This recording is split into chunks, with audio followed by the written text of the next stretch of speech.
चलो आज topic start करते हैं। सेट के बाद रिलेशन एंड फंक्शन।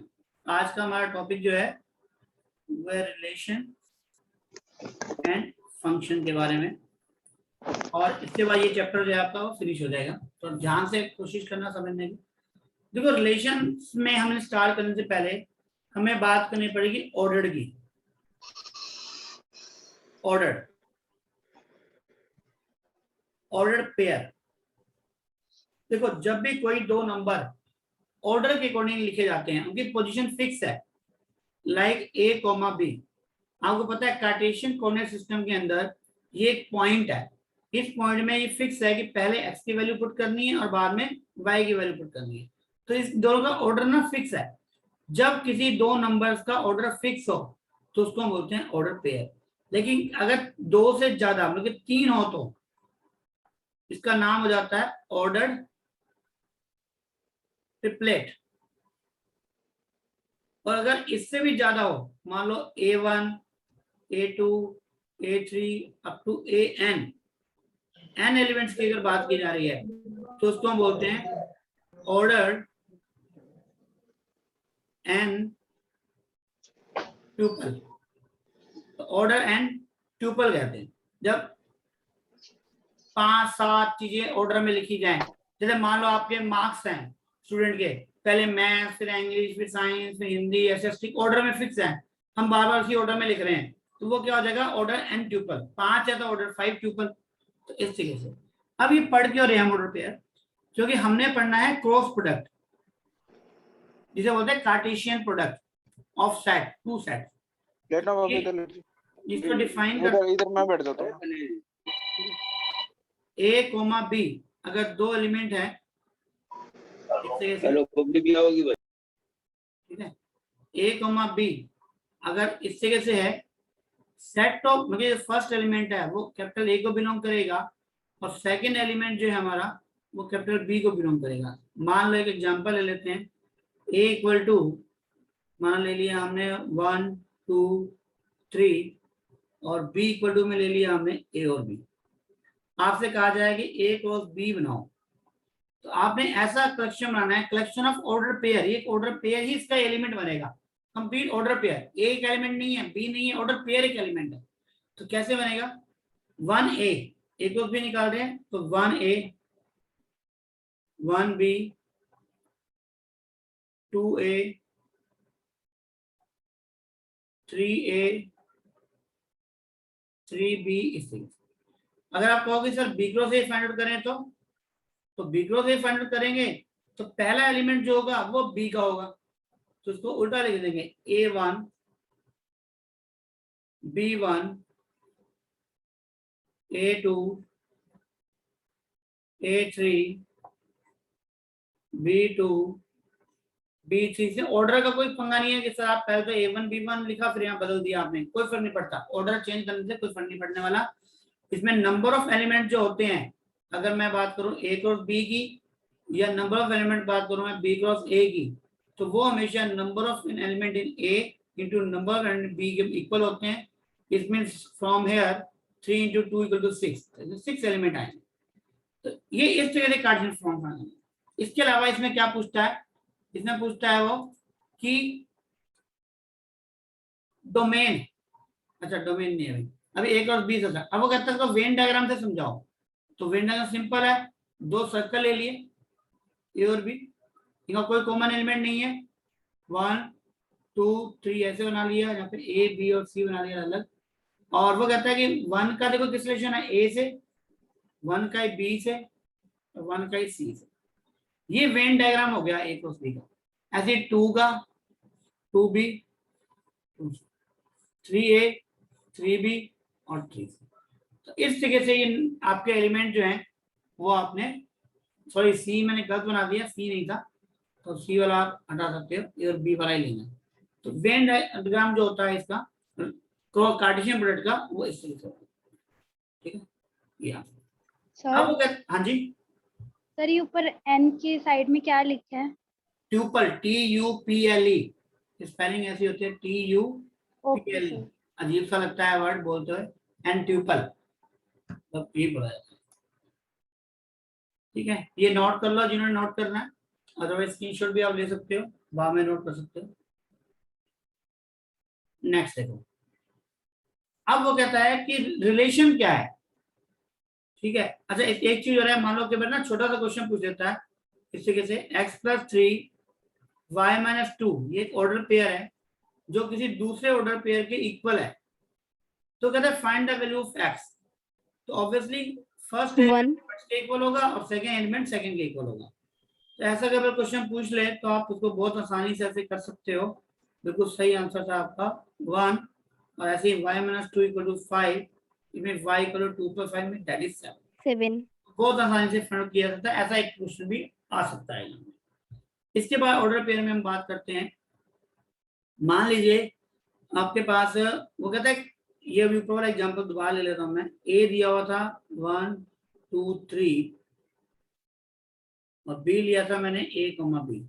अब मैं एक सेट बना रहा हूं अपनी इच्छा से, या मुझे डिफाइन किया हुआ है किसी तरीके से कि 1a और 1b, एक लिखा हुआ है 1 1 2 2, एक लिखा हुआ है a1 a2। ठीक है, ये तीन मान लो मैंने एक सेट लिखे हैं। पहले तो ये बताओ क्या R1 जो है वो A क्रॉस B का सबसेट है, या R2 जो है वो A क्रॉस B का सबसेट है, या R3 जो है वो A क्रॉस B का सबसेट है? कौन सा ट्रू है? देखो R1 ये दोनों नहीं है। इसीलिए जब R1 एक ऐसा सेट है, देखो R1 क्या है, R1 सिर्फ सेट है, वो भी कौन सा सेट है जो A क्रॉस B का सबसेट है। तो हम यहाँ पे डिफाइन करते हैं इस तरीके से, if R1 is subset of A cross B, then R1 is said to be relation from A to B। यही इसकी डिफिनेशन है, बस और कुछ है ही नहीं। जो भी सेट, और ये भी सेट किसका है, ऑर्डर पेयर का। अगर कोई भी रिलेशन इस तरीके से डिफाइन किया हुआ है, जिसको हम रोस्टर फॉर्म में लिखें या सेट बिल्डर फॉर्म में लिखें, वो फॉर्म हमारी A क्रॉस B की सबसेट अगर है तो इसको हम बोलेंगे इस तरीके से रिलेशन। लेकिन जो R2 है ना, वो R2 को जरा ध्यान, R3 को आप देखोगे तो R3 जो सबसेट है ना, B क्रॉस A का सबसेट है। देखो B क्रॉस A, B के एलिमेंट पहले हैं और A के एलिमेंट बाद में है, तो हम इसको कहेंगे relation from B to A, ऐसे लिख सकते हैं। और ये चीज ध्यान रखना कि A क्रॉस B जो होता है ऑब्वियसली वो B क्रॉस A के इक्वल नहीं होता। अभी पिछले एग्जांपल में जो मैंने आपको बताया था वो यही था। यहाँ पर देखो A cross B is not equal to B cross A, वो इक्वल नहीं होता। ठीक है जी, ये बात समझ में आ गई कि किस तरीके से एक रिलेशन डिफाइन करते हैं अगर A क्रॉस B का सबसेट है। अब ना यहाँ पे कुछ टाइप्स है रिलेशन में, मतलब कि सारे सेट हो जाएंगे फिर वो। अब जो होगा, जो भी जितने रिलेशन में अब मैं लिखूं, मान लो यहाँ पे एक R4 लिख दूं मैं, R4 लिख दिया मैंने ऐसे, मान लो 3B और 2A। अब बताओ क्या R4 A क्रॉस B का सबसेट है? Yes yes sir. R4 एक रिलेशन है। इसका मतलब क्या हुआ, A क्रॉस B के मतलब कि A से B में कितने, अब मैं क्वेश्चन पूछ रहा हूं कि number of relations from A to B, बताओ कितने रिलेशन डिफाइन कर सकते हो? जितने आप A क्रॉस B के सबसेट बना सकते हो ना, उतने रिलेशन डिफाइन कर सकते हो। क्या ना, नंबर ऑफ जो सबसेट है ऑफ A क्रॉस B, जितने सबसेट आप बना सकते हो उतने ही रिलेशन डिफाइन कर सकते हो। इसका मतलब अभी हमने कहा कि मान लीजिए A में m एलिमेंट है, उसमें n एलिमेंट है, तो 2⁻mn relation can be defined from A to B। आगे बात समझ? यस सर, मतलब 2 की पावर 6 आ जाएगी सर इसमें। 2 की पावर 6 आ जाएगी सर। बिल्कुल सही, बिल्कुल सही। अगर मैं पिछले एग्जांपल की बात करता हूं जहां वैल्यू मेरे को 3 और 2 अगर दी हुई है, तो उसके अकॉर्डिंग जो नंबर रिलेशंस होंगे वो 2 की पावर 6, मतलब 64 relations can be defined from A to B, including including empty and universal. इसका मतलब क्या है देखो, क्योंकि आपको पता है हर सेट खुद का सबसेट भी होता है। आपको पता है कि ए क्रॉस बी जो होगा ऑब्वियसली वो ए क्रॉस बी का सबसेट भी होगा। तो जहां सभी एलिमेंट का रिलेशन सभी से हो जाता है उसको हम कहते हैं यूनिवर्सल रिलेशन। सर भी ट्रू रिलेशन तो एक कम हो जाएगा। नहीं, कम नहीं होगा, एम्प्टी रिलेशन होता है, इसमें भी एम्प्टी रिलेशन होता है। मैं डिफाइन करता हूं, देखो कैसे। मान लो एक एलिमेंट है ए और 1 2 3 4 और एक और सेम ही ले लेते हैं, कुछ जरूरी नहीं है कि अलग अलग हो, मैंने ए ले लिया। मैं कह रहा हूँ एक रिलेशन आर जो है ना वो डिफाइन है फ्रॉम ए टू ए, ये डिफाइन है सच दैट, किससे डिफाइन है कि एक्स और वाई जो है ना का जो पेयर बनेगा वो एक्स माइनस वाई का जो डिफरेंस है ना वो ग्रेटर देन 10 होगा। अब बताओ इसकी रोस्टर फॉर्म क्या होगी? क्या कोई ऐसे दो एलिमेंट है इसमें जिन दोनों का डिफरेंस 10 से ज्यादा हो जाए? नहीं, ये एम्प्टी ही रहेगा। सॉरी, ये क्या रहेगा? एम्प्टी रहेगा। इसका मतलब ये जो रिलेशन है ना जो मैंने लिखा है ये एक क्या है आपका, ये एम्प्टी रिलेशन है। लेकिन अगर इसको मैं दूसरे नाम दे दूं आर डैश, और मैं इसको ऐसे लिख दूं कि x y such that modulus of x plus y is greater than 0। अब किन्हीं भी दो नंबर का डिफरेंस ले लो, इक्वल टू 0 भी हो सकता है, तो देखो क्या बनेगा, ये ए क्रॉस बी के इक्वल ही बनेगा। चेक कर सकते हो आप। 1 का रिलेशन 1 से हो सकता है क्योंकि ए भी तो ये हो गया ना। मैं दोबारा लिख देता हूँ तो कंफ्यूजन हो तो इधर बी क्यों नहीं लिया, ऐसे ले लिया। 1 का 1 से 1 में 1 0, ये जो इक्वल टू 0 बोला हुआ है मैंने, इसका मतलब 1 का 1 से रिलेशन है, 1 का 2 से भी है, 1 का 3 से भी है, सबकी वैल्यू पॉजिटिव आएगी। मॉडल लगा दिया ना मैंने तो पॉजिटिव। तो ये तो हो गया आपका यूनिवर्सल रिलेशन अगर ऐसे डिफाइन किया हुआ है, और ये आपका हो गया एम्प्टी रिलेशन। क्लियर है बात बिल्कुल? Yes sir. ये Yes, sir. ठीक है। एक रिलेशन होता है आइडेंटिटी रिलेशन जहां खुद का खुद से रिलेशन होता है, लेकिन उसके लिए कैसे लिखते हैं हम? मान लो वो एक, लिखने एक ऊपर लिख कर देते हैं, हाँ लिखना था जी वो। हाँ जी, मान लो एक ऐसे लिख दिया, छोटा सा इजी सा लिख देता हूं मैं, such that x equal to y, और एक रिलेशन ए में डिफाइन कर दिया मैंने 1 2 3। अब आप इसको रोस्टर फॉर्म में लिखोगे तो सिर्फ ये आएगा 1 1 2 2 और 3 3। ऑब्वियसली ये ए क्रॉस बी का तो सबसेट है ही है, तो ये ऐसे रिलेशन को बोलते हैं आइडेंटिटी रिलेशन। डन? ओके। जब हर एलिमेंट का खुद से रिलेशन हो ऐसे रिलेशन को बोलते हैं आइडेंटिटी रिलेशन इन ए, क्योंकि वो ए टू ए ही होगा, यहाँ ए और बी अलग अलग नहीं हो सकते यहाँ पे। अब हर क्वेश्चन में मान लो आपको एक क्वेश्चन दे दूं मैं आपको 1 1 ए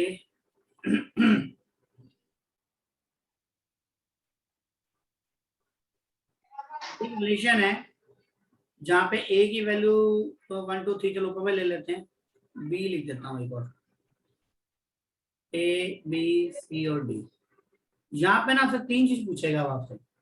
एक तो पूछेगा डोमेन, एक पूछेगा आपसे रेंज, और एक पूछेगा आपसे कोऑर्डिनेट। देखो डोमेन क्या चीज होती है, first collection of first element, जैसे 1 2 2 3 एलिमेंट है, 3 नहीं है 2 ही है, 2 2 सेम हो गया ना, तो 1 2 जो फर्स्ट एलिमेंट का कलेक्शन 1 2 वो डोमेन 1 2। सेकेंड एलिमेंट है ए बी सी, ए बी और सी। कोडोमेन जो होती है ना बेटा वो हमेशा जैसे डिफाइन है आपका ए टू बी, जिसमें रिलेशन डिफाइन हो रहा है बी में डिफाइन हो रहा है, हम ये बोलते हैं कि relation defining in B, B हमेशा कोडोमेन होता है हमेशा ही। तो वो हमेशा गिवन होता है कोई क्वेश्चन में ही, उसके लिए अलग से कोई कैलकुलेशन करने की जरूरत नहीं होती। सर रेंज और कोडोमेन सेम नहीं है? नहीं, सेम क्यों होंगे? डोमेन तो लेंगे फर्स्ट एलिमेंट का कलेक्शन, रेंज लेंगे सेकेंड एलिमेंट का कलेक्शन। सर वो कोडोमेन कह रहे हैं। नहीं, इक्वल सेम नहीं है, क्योंकि देखो ए बी सी और यहाँ पे लिखा मैंने तो A B C D, 4 element लिया है बी में। हाँ बताओ बताओ क्या डाउट है, आराम से सोचो। सर एक बार लिखना है, पीछे कर दो। अच्छा पिछले लिखना है, ये लो लिख लो इसको आराम से। सर हाँ जी सर जैसे आपने बताया नंबर ऑफ रिलेशन 2 की पावर mn, हाँ जी।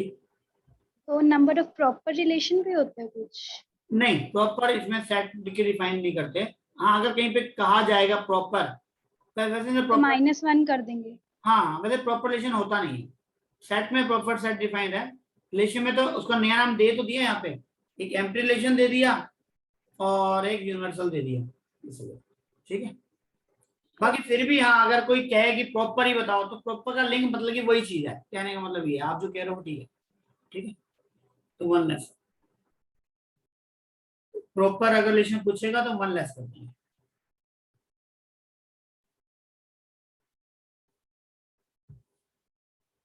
हाँ जी कर लिया नोट।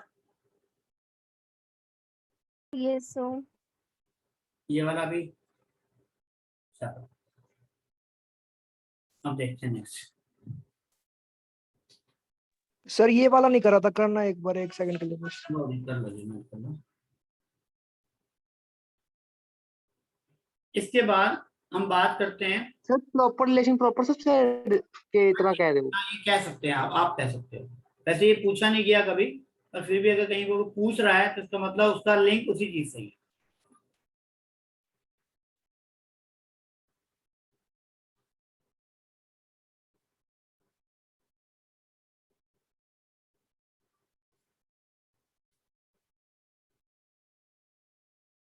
हाँ जी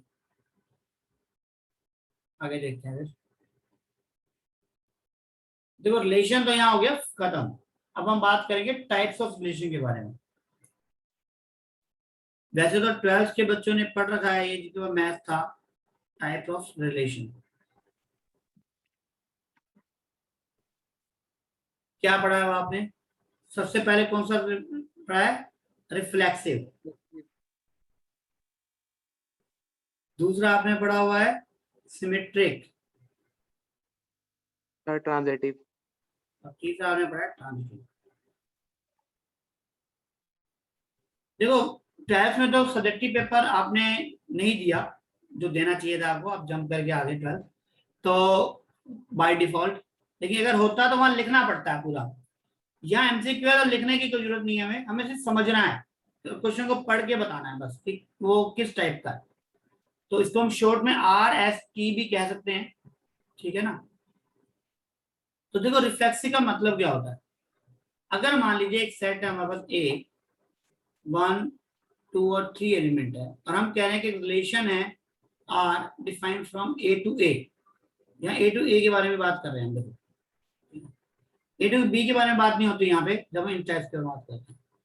रिफ्लेक्सिव में क्या होगा, वो कहता है कोई भी एक एलिमेंट अगर खुद से रिलेटेड है, जैसे कि आइडेंटिटी में भी था, ठीक है, जैसे 1 का 1 से, 2 का 2 से, 3 का 3 से रिलेशन है, तो इसको हम बोलते हैं रिफ्लेक्सिव।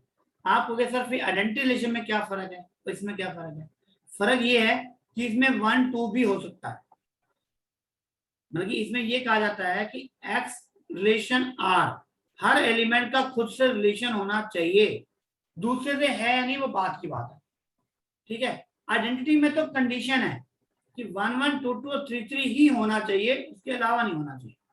तो आइडेंटिटी में तो कहते हैं कि all the elements are related to itself only, अपने आप से रिलेटेड है तो आइडेंटिटी, किसी दूसरे से भी हो सकता है, खुद से तो है ही है, तो बोलेंगे रिफ्लेक्सिव। सिमेट्री में कहता है कि अगर मान लीजिए A का रिलेशन B से है और B का रिलेशन सर रिफ्लेक्सिव में 1 2 3 भी हो सकता है? नहीं 1 2 3 क्यों, 3 एलिमेंट क्यों होंगे, ऑर्डर पेयर आएगा ना हर जगह, जितने भी ये सेट होते हैं फिर बेटा। सर 2 3 हो सकता है? हाँ बिल्कुल हो सकता है जी, ले लो कोई दिक्कत नहीं। और ये 3 1? तीनों होने, अगर इन तीनों में से कोई एक एलिमेंट नहीं हुआ ना तो वो रिफ्लेक्सिव नहीं है। ये तीनों तो होने चाहिए, बाकी और चाहे ना हो, डजंट 3 मैटर। 1 भी हो सकता है? हो सकता है बेटा, जितने मर्जी कर लो आगे, तो वो तो सबसेट लेना ना बेटा, हमने सबसेट तो कितने भी ले सकते हो, ठीक है। Okay sir. ए का रिलेशन बी से है, बी का रिलेशन अगर ए से है तो उसको हम बोलते हैं सिमेट्रिक। और अगर ए का रिलेशन बी से है एंड बी का रिलेशन सी से है और हम ये प्रूव कर दें सर रिफ्लेक्सिव में तो ऐसा नहीं होता कि ए का रिलेशन सैंपल स्पेस से होना चाहिए, सैंपल स्पेस होना चाहिए। सैंपल स्पेस क्या? मतलब रिलेशन से वो पूरे रिलेशन से होना चाहिए, उसमें 1 1 1 2 1 3 3 ऐसा सब कुछ आना चाहिए, ऐसा कुछ। अरे वो यूनिवर्सल रिलेशन होता है, रिफ्लेक्सिव नहीं होता वो भी तो बताया पीछे। अगर सभी का हो जाएगा फिर तो एक ही बनाओगे, फिर तो तुम बाकी कहाँ जाएंगे? बताना जरा। ये अभी जो बताया था यूनिवर्सल रिलेशन कहाँ था इस पेज पे? ये यूनिवर्सल बता तो दिया। जब एक और बी का सबसेट होता है तो क्या बोलते हैं उसको? यूनिवर्सल। ये एग्जांपल दिया तो है मैंने, ये वाला रिलेशन यूनिवर्सल है। यहाँ सब आएंगे, यहाँ 1 1 भी आएगा, 2 2 भी आएगा, 3 3 भी आएगा, 4 4 भी आएगा, 1 2 1 3 1 4 2 1 2 2 2 3 2 4 जितने मर्जी लिख लो सभी आएंगे, ये सारे आएंगे यहाँ पे। तो वो तो बेटा एक ही होता है ना, जब सबका होगा तो फिर रिफ्लेक्सिव का क्या हुआ? नहीं सर, मैं कहता रिफ्लेक्सिव यूनिवर्सल का पार्ट होता है, सबसेट होता है। यूनिवर्सल क्यों बार बार यूज कर रहे हो आप? ए क्रॉस बी लिखो ना, ए क्रॉस बी यूनिवर्सल एक ही तो चीज है। Okay sir. आप ए क्रॉस बी लो ना, यूनिवर्सल के चक्कर में क्यों फंस रहे हो? आर डिफाइन होता है ए क्रॉस बी का सबसेट। आप ए क्रॉस बी बोलो, आप इसको यूनिवर्सल क्यों बोल रहे हो? यूनिवर्सल तो वो तो होता ही है, तो सबको पता है। Okay sir. आप यूनिवर्सल वर्ड यूज ना करो ना, लैंग्वेज गलत हो जाएगी। आप ए क्रॉस बी का सबसेट बोलो। कंडीशन ये है कि ए क्रॉस बी का सबसेट होना चाहिए। तो पहली बात तो रिलेशन तो होगा ना, वो तभी तो बात करेंगे रिफ्लेक्सिव की, सिमेट्री की, ट्रांजिटिव की। ऐसा थोड़ी होता है कि रिलेशन ही नहीं है हम फिर कह रहे हैं रिफ्लेक्सिव बताओ जी, ऐसा थोड़ी होगा। तो पहली कंडीशन तो ए क्रॉस बी का सेपरेट तो होगा ही होगा। चलो एक अब देखो एक एग्जांपल लेते हैं इन तीनों को समझने के लिए। एक एग्जांपल ले रहा हूं मैं रोस्टर फॉर्म में, एक लूंगा सिर्फ बिल्डर फॉर्म में। मान लो एक रिलेशन लिया हमने R A B such that a less than b equal to b, ठीक है? और ये सही सेट है मेरा 1 2 3 है। हाँ जी बताओ, क्या ये रिफ्लेक्सिव है? मतलब कि 1 इक्वल टू 1 है। इसमें कौन कौन से एलिमेंट आएंगे? चलो बना के देखते हैं। 1 1 2 2 और 1 3। फिर 2 1 नहीं आएगा इसमें, 2 2 आएगा, 2 3 आएगा, फिर 3 3 आएगा। ये एलिमेंट आएंगे। अब देखते हैं 1 1 2 2 और 3 3 हैं, इसका मतलब ये रिफ्लेक्सिव है। यस ये रिफ्लेक्सिव है। चाहे सिमेट्रिक है, देखो सिमेट्रिक देखो 1 1 का उल्टा 1 1 ये खुद ही होगा। 1 2 का उल्टा 2 1 2 1 यहाँ पे नहीं है, तो देखो सिमेट्रिक नहीं है क्योंकि 1 2 तो इसमें है, लेकिन 2 1 जो है वो बिलोंग नहीं कर रहा है, तो ये सिमेट्रिक नहीं है। अब यहां पर देखो 1 2 है बिलोंग कर रहा है और 2 3 भी बिलोंग कर रहा है। तो यहाँ ध्यान देना, ये इसका लास्ट उसका फर्स्ट सेम होना चाहिए। तो बच गया कौन? 1 3। तो क्या 1 3 बिलोंग कर रहा है आर को? नहीं कर रहा, नहीं कर रहा है, कर रहा है, ये कर रहा है। और कोई देखो कुछ हो सकता है? नहीं, बाकी सब कर रहे हैं, ठीक है ना? इसका मतलब ये ट्रांजिटिव है, ये ट्रांजिटिव है, ठीक है? तो इस तरीके से आपको सिर्फ चेक करके बताना है कि खुद का खुद से रिलेशन है तो रिफ्लेक्सिव। अगर दोनों उल्टे अवेलेबल हैं एलिमेंट ए बी और बी ए सभी के लिए अवेलेबल है तो सिमेट्रिक। अगर ए बी और बी सी दोनों हैं तो हम बात करेंगे ए सी की, तो कहेंगे ट्रांजिटिव। तो ये चीज आपको ट्रांजिटिव दोबारा बताना एक बार। कोई भी 2 एलिमेंट ले लो बेटा, जिसका एंड और दूसरे का स्टार्टिंग सेम होना चाहिए। कोई भी 2 एलिमेंट लेके दिखाओ मुझे, कौन से होंगे इसमें जिसमें एक का लास्ट और दूसरे का फर्स्ट सेम होना चाहिए? ऐसे 2 एलिमेंट लो कोई भी, नजर आ रहे हैं आपको? जैसे आपने कहा 1 3 और 3 3 ले लो सर जी, ले लिया जी। अब देखो 3 और 3 तो सेम हो गया, तो अब 1 और 3 बनेगा। तो क्या 1 3 बिलोंग्स टू आर कर रहा है? ऑब्वियसली कर रहा है, खुद ही आ रहा है। यहाँ पे है, तो ये ट्रांजिटिव। Okay sir. सर एक एग्जांपल और लेते हैं वो इसी को समझने के लिए। हाँ जी बोलो।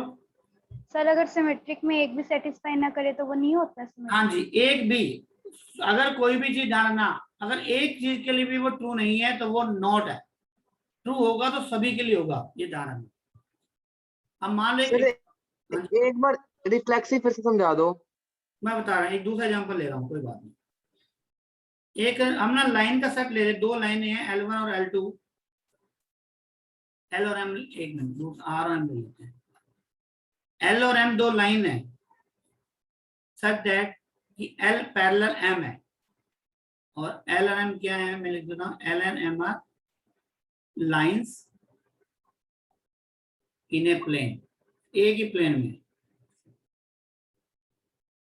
और ये जो ए जो है ना, ए जो है इसमें डिफाइन है वो है वही लाइंस इन ए प्लेन, एक ही सेम प्लेन, एक प्लेन की जितनी भी लाइनें हो सकती हैं उस सब के बारे में बात करें। एक बताओ, पहला, क्या हर लाइन खुद के पैरेलल होती है बेटा? Yes sir. तो इसका मतलब ये रिफ्लेक्सिव है। नंबर 2, अगर L M के पैरेलल है तो क्या M भी L के पैरेलल होगी? Yes sir. Yes sir. तो ये सिमेट्रिक भी है। और थर्ड, अगर L M के पैरेलल है एंड M N के पैरेलल है तो बताओ L N के पैरेलल होगी? Yes sir. Yes Yes, sir. sir. अब इसमें मैं चेंज कर दूं थोड़ा सा, दूसरा क्वेश्चन ले रहा हूं। अगर मैं कहूंगी L परपेंडिकुलर M है, अब बताओ पहला, क्या हर लाइन खुद के परपेंडिकुलर होती है? No No, sir. No sir. तो ये नॉट रिफ्लेक्सिव। अगर L M के परपेंडिकुलर है तो क्या M भी L के परपेंडिकुलर होगी?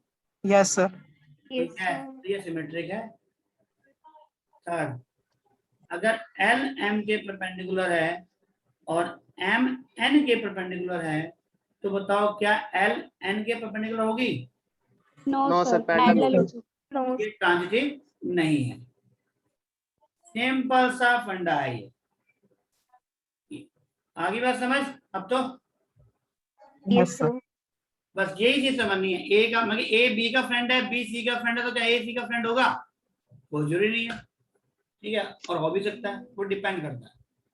इस तरह से आपको तीन प्रॉपर्टी पे ध्यान देना है और कुछ नहीं होना। और अगर जिसमें तीनों प्रॉपर्टी होल्ड करती हैं, जो रिफ्लेक्सिव भी है, सिमेट्रिक भी है, ट्रांजिटिव भी है, उसको क्या बोलते हैं हम? Equivalence relation. वेरी गुड, उसी को हम बोलते हैं इक्विवेलेंस रिलेशन। इक्विवेलेंस रिलेशन, बस। अब इस पर कुछ क्वेश्चंस कर लेते हैं। फंक्शन पे जाने से पहले हम थोड़ा क्वेश्चन कर लेते हैं, फिर फंक्शन देख लेंगे 15-20 मिनट बाद, फिर प्रैक्टिस कर लेते हैं थोड़ी सी, ठीक है? तो सर एक, रिलेशन इतना ही है? हाँ जी, रिलेशन खत्म, 11-12 पूरा कंप्लीट करा दिया मैंने। देखते हैं, इससे अलावा आप बताओ कुछ रह सर गया? 1 on 2 नहीं आते? हाँ जी, 1 on 2 वो रिलेशन होते हैं कि फंक्शन होते हैं, पहले तो ये बताओ। रिलेशन। फंक्शन। ये फंक्शन मैंने अभी शुरू किया, ओके सर। नहीं, फिर अभी बात ना करो उसकी, पहले यहाँ आ जाते हैं। देखो ये जो 7C पहले कर रहे हैं, बी बाद में करेंगे, ठीक है? सी में रिलेशन के क्वेश्चन बन रहा है, तो प्रैक्टिस कर लेते हैं, फिर मैं फंक्शन बताऊंगा, क्योंकि रिलेशन जितना अच्छी तरह आएगा फंक्शन उतना आसान हो जाएगा आपके लिए। हाँ जी बताओ इसको जरा, कि it's smaller than, it's smaller than, इस स्मॉलर देन का मतलब है, मान लो लिख दिया मैंने यहाँ पे ए, यहाँ लिख दिया बी, क्वेश्चन ये बन गया ए स्मॉलर देन बी। बताओ क्या क्या ये ट्रांजिटिव हो सकता है? ट्रांजिटिव मतलब ए बी से छोटा है, बी सी से छोटा है, तो क्या ए सी से छोटा होगा? Yes sir. Yes sir. Yes sir. आप बताओ, अगर ए बी से छोटा है तो क्या बी ए से छोटा होगा? नहीं, सिमेट्रिक नहीं है। No sir. अब हर नंबर, कोई नंबर अपने से छोटा होता है? A less than A? No sir. नहीं। No sir. जब ये दोनों नहीं है तो नो सर। जब ये दोनों नहीं है तो क्लास होगा, इसका आंसर आ गया ए। डन। Yes sir. अब आ गया, जाओ, ए इज इक्वल टू बी, बताओ कैसा है? ए हर नंबर खुद के इक्वल है यस सर। है, ये यहाँ पे आएगा। Yes, sir. तो रिफ्लेक्सिव, अगर ए बी के इक्वल है तो क्या बी भी ए के इक्वल होगा? Yes sir. अगर ए बी के इक्वल है, बी सी Yes, के इक्वल है, sir. तो क्या ए सी के इक्वल होगा? Yes sir. तो इसका मतलब Equivalence हो आंसर जाएगा। क्या Yes, होगा? sir. इक्विवेलेंस। तो हम इन तीनों को मार्क नहीं करेंगे, Equivalent. हम डी को मार्क करेंगे, ध्यान रखना। तीनों प्रॉपर्टी अगर हैं तो ई को मार्क करना है, इक्विवेलेंस को मार्क करना है, ध्यान रखना बस। बाकी ई का मतलब है ऑल ऑफ एबव हो गया एक तरीके से, ठीक है ना? ऑल ऑफ एबव या ऑल ऑफ देम हो गया एक तरीके से, ये रिप्रेजेंट करना। थर्ड बताओ, चलो ए और बी लगा दिया। ए बी इसलिए लगा रहा हूँ समझने के लिए, आपको साइंस समझ में आएगा। A has the same father as B, बताओ ए का फादर हो सकता है? बताओ। No sir. No, sir. A B का फादर No, sir. हो सकता है? No sir. No, sir. अगर ए बी का फादर है, बी सी का फादर है, तो क्या ए सी का फादर होगा? नो सर, ग्रैंडफादर हो गए। Grandfather होगा। No, sir.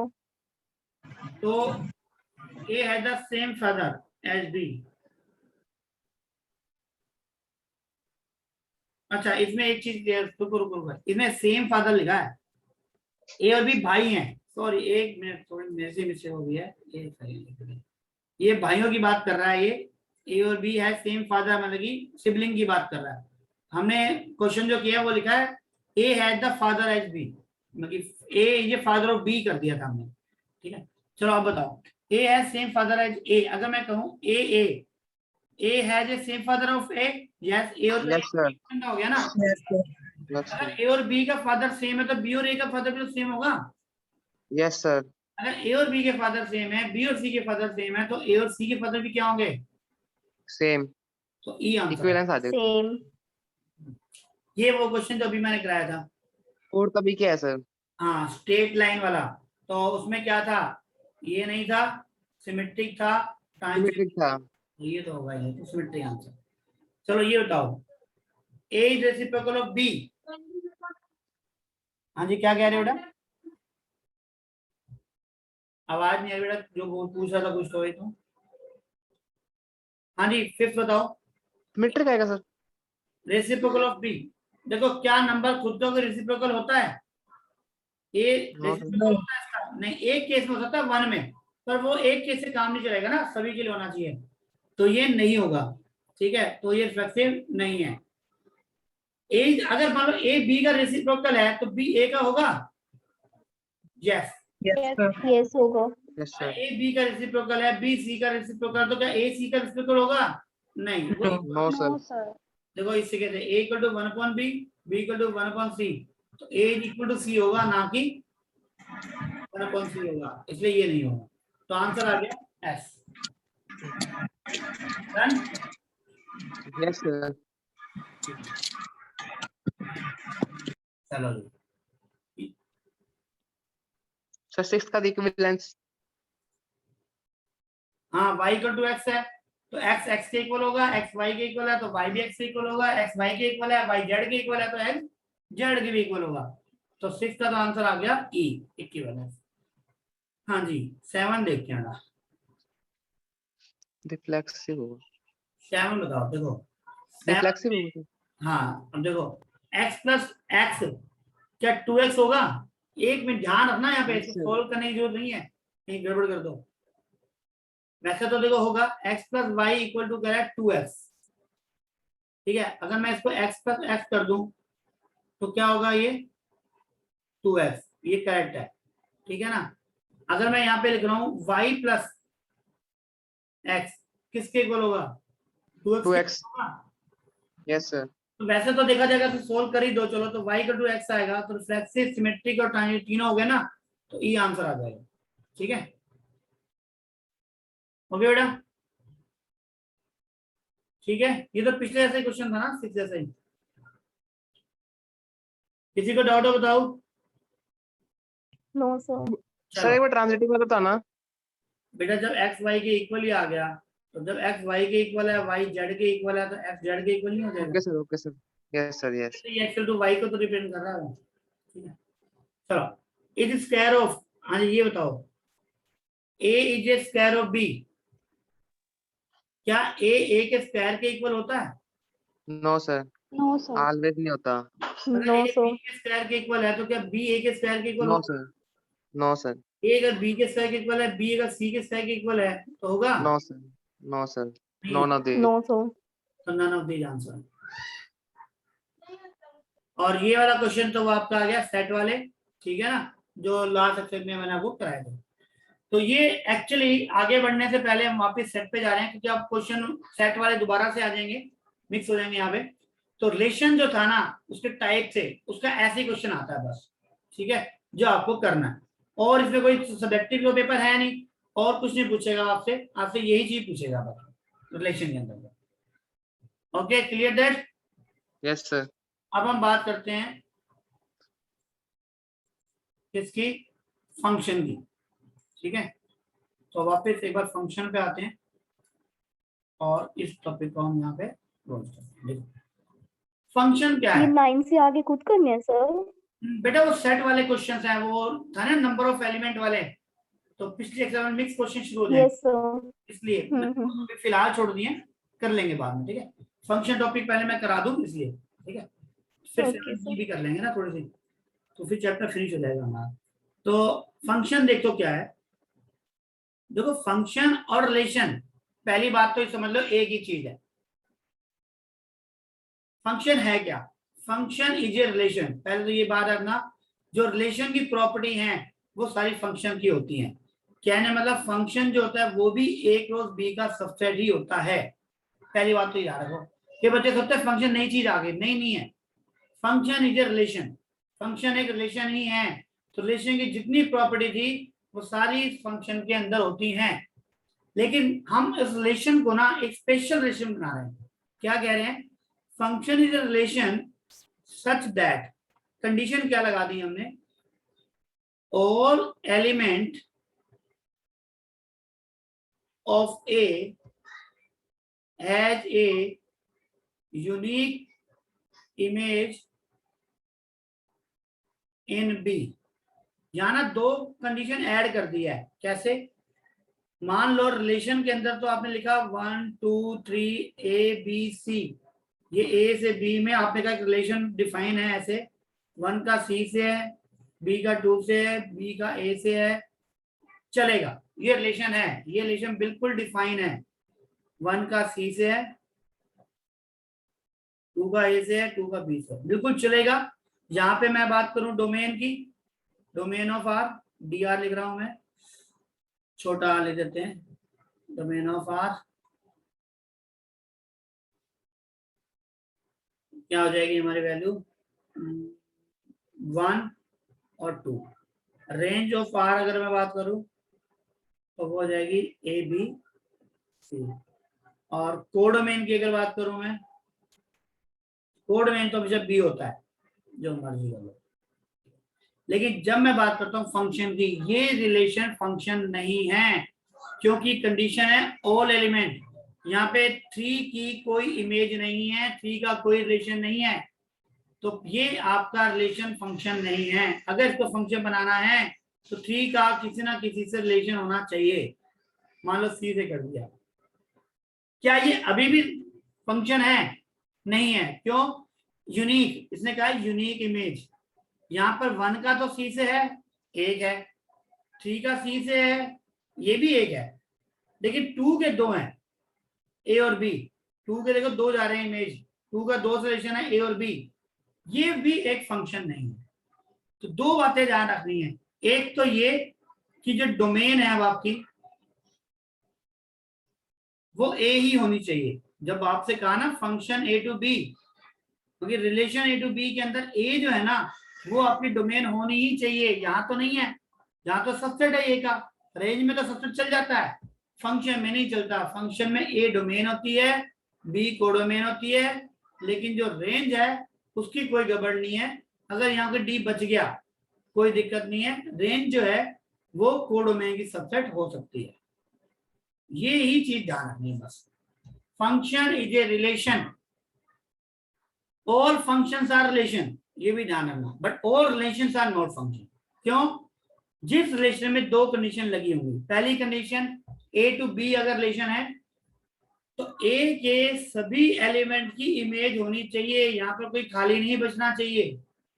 दूसरा, अगर सबकी है भी तो यहाँ पर यूनिक होनी चाहिए, एक से दो नहीं होने चाहिए। दो का एक से हो सकता है, एक का दो से रिलेशन नहीं हो सकता। यही दो सर एक बात से है। दो मतलब हाँ जी, तीनों की इक्वल इमेज होनी चाहिए। हाँ जी, देखो मैं एक बार बताता हूँ एक बार दोबारा साफ साफ, एक और डायग्राम बनाता हूँ। 1 2 3 ए बी सी, मैं कई बना देता हूँ आपको और फिर आप means many to one allowed है। बिल्कुल कह सकते हो आप। देखो 1 का 20 है, 2 का 20 है। एक बार यहाँ पे बताओ, मैं पूछूं 1 की इमेज क्या है, उनकी 1 का रिलेशन किससे है, 1 की मैपिंग। बी से देखो कहीं पूछेगा आपसे इमेज, कहीं बोलेगा मैपिंग, कहीं पूछेगा रिलेशन। ये सारी ए की बातें हैं। 1 का रिलेशन किससे है, बी से। 1 की इमेज क्या है, बी। 1 की मैपिंग किससे है, बी। ये ऐसे तीन बातें तीन तरीके से पूछ सकता है। तो 1 की देखो एक ही आंसर है ना, मैं पूछ रहा हूँ फंक्शन ऑफ 1 क्या है, बी। फंक्शन ऑफ 2 क्या है, बी। आंसर तो एक आया ना। लेकिन अगर यहाँ पे 2 के साथ सी होता तो मैं ये भी तो लिखता f2 इक्वल टू सी। अब f2 की वैल्यू सेम पर दो वैल्यू आ रही हैं तो नॉट ए फंक्शन, तो ये फंक्शन नहीं होगा। सर ये 1 1 वाला पॉइंट नहीं है। नहीं है बेटा, 1 1 1 2 में अभी मत जाओ बेटा, पहले फंक्शन तो पढ़ लो ओके सर।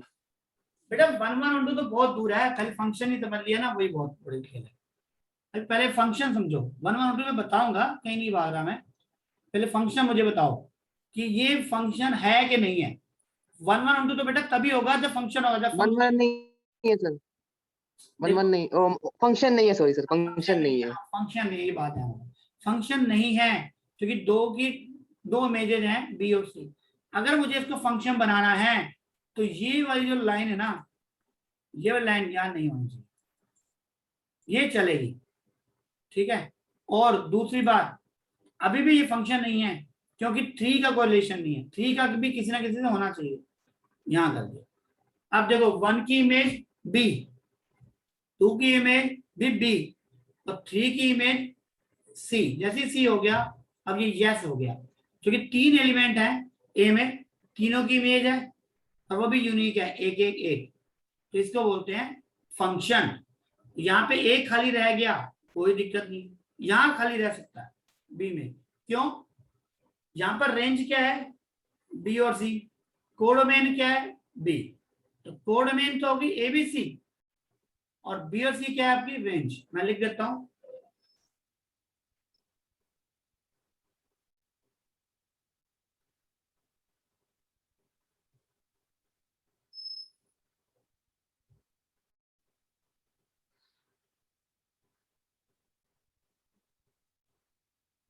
और देखो डोमेन जो है ना वो एक इक्वल है। जब डोमेन एक इक्वल आएगी तो ये फंक्शन है, अदरवाइज नहीं है। आगे बात समझ।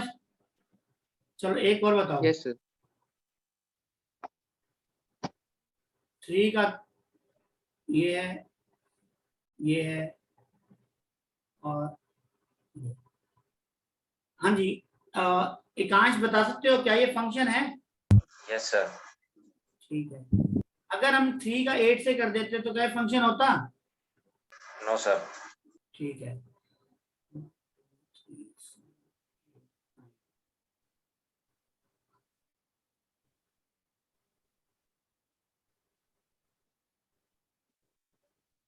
हाँ जी गगन बता सकते हो क्या ये फंक्शन है।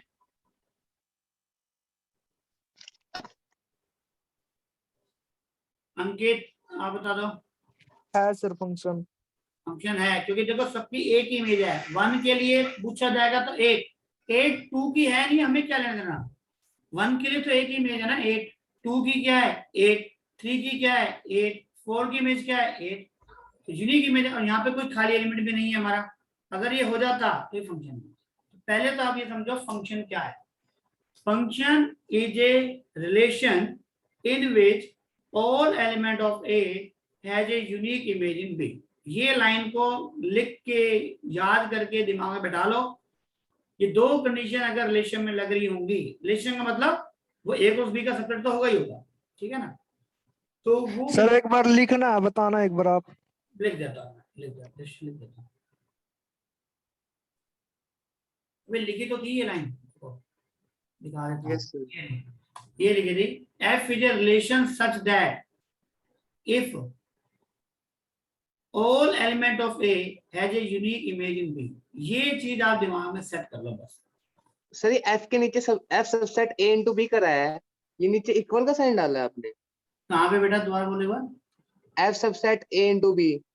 F such that, अच्छा ये सबसेट, हाँ इसके नीचे जो ये साइन है। है ना, हाँ यूनिवर्सल फंक्शन भी तो हो सकता है ना, सभी Okay, एलिमेंट, हाँ इक्वल तो हो ही। सर हाँ जी बेटा, सर फंक्शन में रेंज कोडोमेन की इक्वल भी तो हो सकती है। बिल्कुल हो सकती है।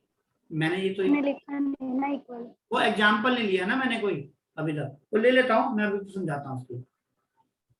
अभी नेक्स्ट एग्जाम्पल वही ले रहा हूँ मैं। क्लियर है, नोट कर लिया? Yes sir. Yes sir. चलो देखो, अब जब फंक्शन होगा, अगर फंक्शन होगा तभी हम बात करेंगे टाइप्स ऑफ फंक्शन के बारे में, ठीक है? तभी हम बात करेंगे टाइप ऑफ फंक्शन के बारे में। तो टाइप ऑफ फंक्शन क्या है, जो अभी हमने पढ़ा इस तरीके से।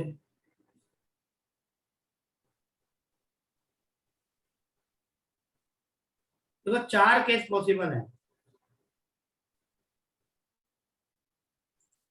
इस तरीके से होगा। देखो 4 case, sorry, A B 1 2 3, A B C 1 2 3।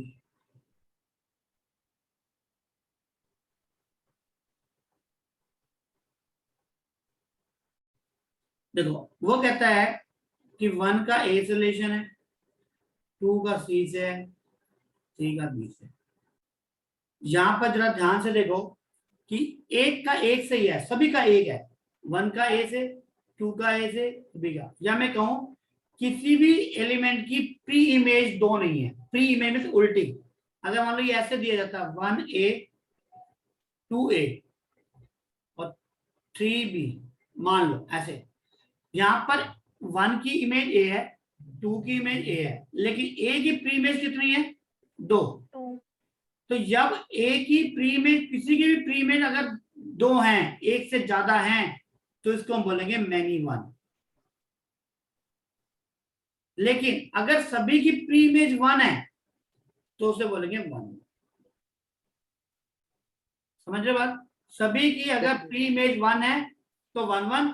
अगर किसी भी एक एलिमेंट की प्री इमेज 2 है या 2 का एक से रिलेशन है तो उसे क्या बोलेंगे? मैनी 1। यहां पर एक ले लेते हैं एग्जांपल, मान लीजिए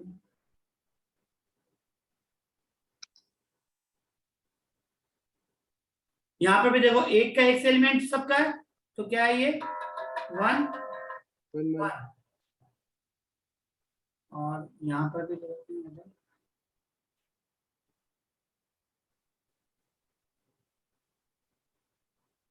ना, ठीक है? अब देखो ये 1 1, ये मैनी 1, ये क्या है आपका? मैनी 1। एनीवन।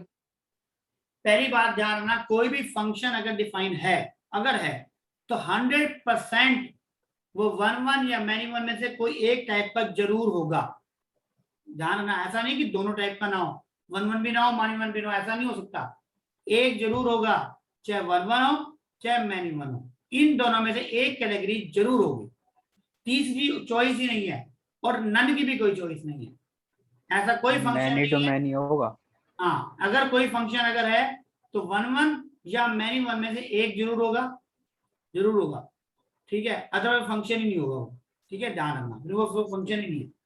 अगर 1 1 अगर है तो सभी की देखो प्री इमेज 1 है, प्री इमेज 1 है, यहाँ पे प्री इमेज 2 आ गई, यहाँ पे इसकी प्री इमेज 2 आ रही है, मतलब 2 और 3 की बी आ रही है। इसका मतलब हम चेक जब भी करेंगे ना, हम 1 1 पे टेस्टिंग करते हैं। वैसे आपने जिन्होंने मैथ्स पढ़ रखा है वो, उनको पता है, नहीं पढ़ा हुआ उनके लिए मैं शॉर्टकट बता रहा हूँ।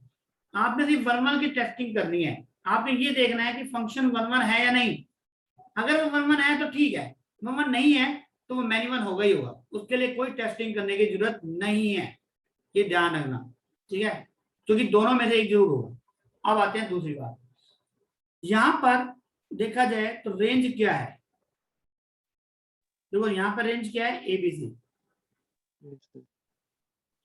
जो कि कोड डोमेन बी के इक्वल है। ठीक है, लेकिन यहां पर क्या है, रेंज ABC जो कोडोमेन बी के इक्वल नहीं है उसका सबसेट है। क्लियर है बात ये? यहाँ पे 3 एलिमेंट है, यहाँ पे भी 3 है, यहाँ पे 3 एलिमेंट है, लेकिन बी के अंदर कितने हैं, 4 एलिमेंट है, तो यहाँ सबसेट है और यहाँ इक्वल है। जहां रेंज बी के इक्वल हो जाए, बी बोले तो कोडोमेन, तो उसको हम बोलते हैं ऑन टू, और अगर वो सबसेट है तो उसको बोलते हैं इनटू। अब बताओ यहां पर रेंज बताओ, सबसेट है या इक्वल है? सबसेट। सबसेट है, सबसेट है। यहाँ बच गया ना कितने, ये सब, तो ये क्या हो गया आपका इनटू, और यहाँ पर कोई भी एलिमेंट खाली नहीं है, यहाँ पर रेंज क्या है आपकी, इक्वल है कोडोमेन के, बताना सर एक बार और, ऑन टू। क्या कह रहे हो बेटा? एक बार और बताना है, रिपीट कर दो सारा। सिंपल सा है देगा, अगर रेंज कोडोमेन के इक्वल, मतलब यहाँ पे कोई एलिमेंट खाली नहीं बचा, मतलब 3 एलिमेंट है, तीनों ने तीनों को लपेट लिया, कोई नहीं बचा, कोई भाग नहीं पाया, कोई नहीं भाग पाया, तो ऑन टू कवर कर लिया उन्होंने। लेकिन यहाँ पे डी बच के भाग गया, तो ये क्या हो गया इनटू, ये 3 ने 3 को तो कवर कर लिया, डी बच गया, इसका मतलब क्या हो गया इनटू।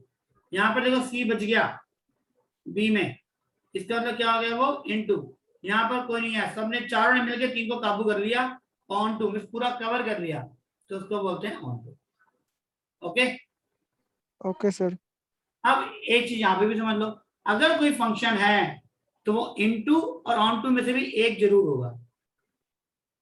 ऐसा नहीं हो सकता कि फंक्शन 1 1 तो है और ना इनटू है ना ऑन टू, ऐसा नहीं हो सकता।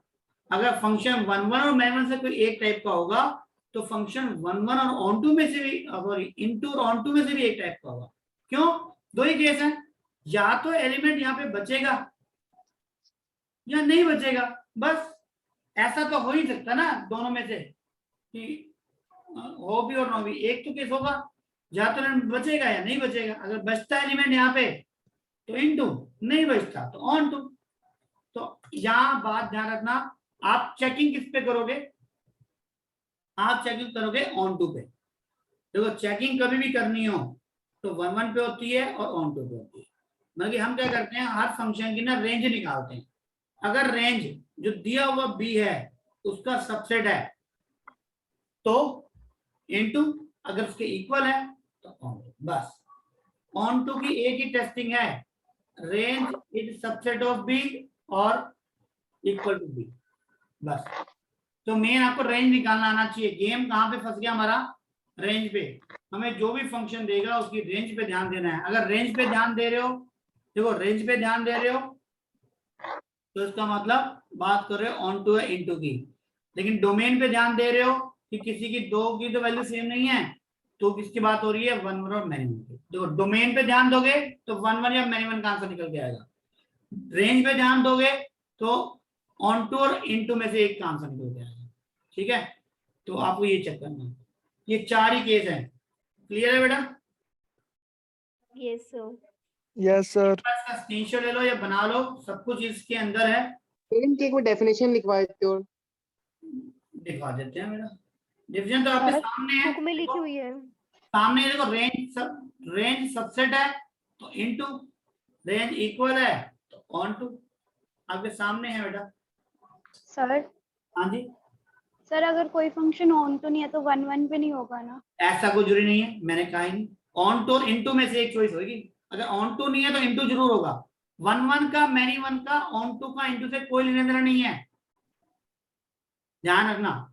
ऑन टू अगर नहीं है तो इनटू जरूर होगा, इनटू नहीं है तो ऑन टू जरूर होगा। 1 1 और मैनी 1 का केस अलग है। 1 1 और मैनी 1 का ऑन टू और इनटू से कोई लेना देना नहीं है, क्योंकि ऑन टू और इनटू की बात कर रहे हैं हम बी पर, 1 1 और मैनी 1 की बात कर रहे हैं हम ए पर। दोनों में बहुत फर्क है, दोनों का कोई रिलेशन नहीं है। ठीक है,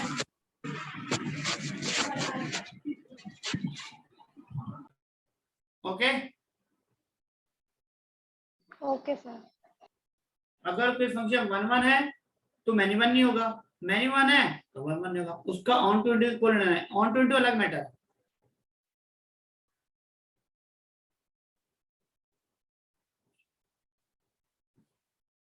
अब देखो इस पर क्वेश्चंस करते हैं और इसको समझते हैं कि क्या पूछेगा हमसे और किस तरीके से इसका इनवर्स पूछेगा। ठीक है, इनवर्स भी मैं बता ही देता हूँ। चलो, इनवर्स मतलब कि उल्टा, रिवर्स करना है उसको। ठीक है, जैसे जैसे क्वेश्चन आएंगे वैसे वैसे समझ लेते हैं साथ में।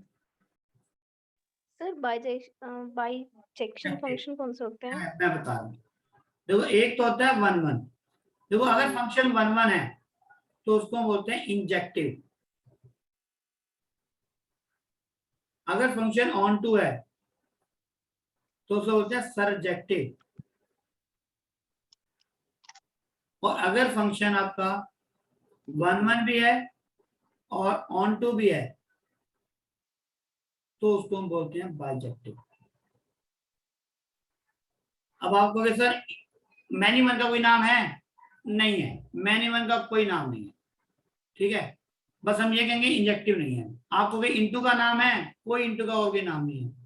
1 1 ऑन टू का ही नाम है। 1 1 इंजेक्टिव, ऑन टू सब्जेक्टिव, और दोनों है तो बाइजेक्टिव। अब ये बाइजेक्टिव ही क्यों पढ़ रहे हैं, इस पर भी एक केस है कि सर इन्हीं दोनों को हमने तवज्जो क्यों दी, बाकी दोनों को क्यों नहीं दी। उसका भी कारण है। देखो अगर कोई फंक्शन ए से बी में जा रहा है और ये दिया हुआ है,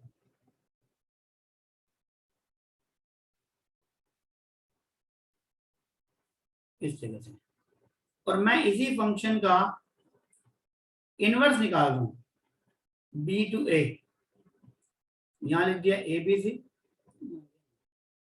इनवर्स कैसे निकलता है? देखो 1 का किससे? बी से, तो बी का होगा 1 से। 2 का है ए से, तो ए का होगा 2 से। 3 का सी से, तो सी का सी।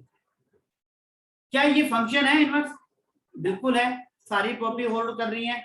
तीनों के सबकी क्या है? एक एक इमेज है और यहाँ भी कोई खाली नहीं बन रहा, सब कुछ ओके है, ये फंक्शन है। लेकिन अगर दूसरा एग्जांपल लूं एक मैं जो बाइजेक्टिव नहीं है, for example